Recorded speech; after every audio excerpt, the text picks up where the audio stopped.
Viewers. பயிற்சி 22ல் மூன்றாவது கேள்வியை பார்க்க போகிறோம். பின்வரும் வாக்கியங்களில் உள்ள 4 நிகழ்வுகளையும் ஒழுங்குபடுத்திய விடையை தெரிவு செய்கண்டு சொல்லியிருக்கோம். ஏ மரத்தால் இறங்கினேன், பி முயன்று மேலும் காய்கள் பறித்தேன், சி மரத்தில் ஏறினேன், டி உச்சியை அடைந்து சில காய்கள் புடுங்கினேன். அப்போ இதில் சில விடைகள் தந்திருக்கு.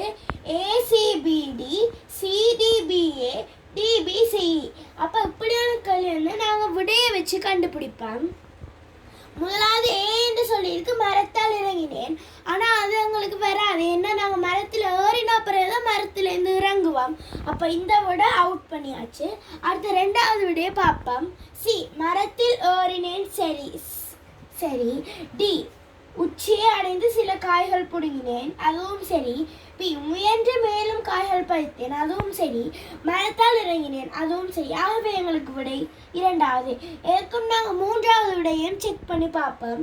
டி உச்சியை அடைந்து சில காய்கள் புடுங்கினேன், அது வந்து வராது, ஏன்னா நாங்கள் மரத்தில் ஏறின பிறகுதான் உச்சியை அடைந்து சில காய்கள் புடுங்கினோம். ஆகவே 3வது கேள்விக்கான விடை CDBA. Thank you viewers.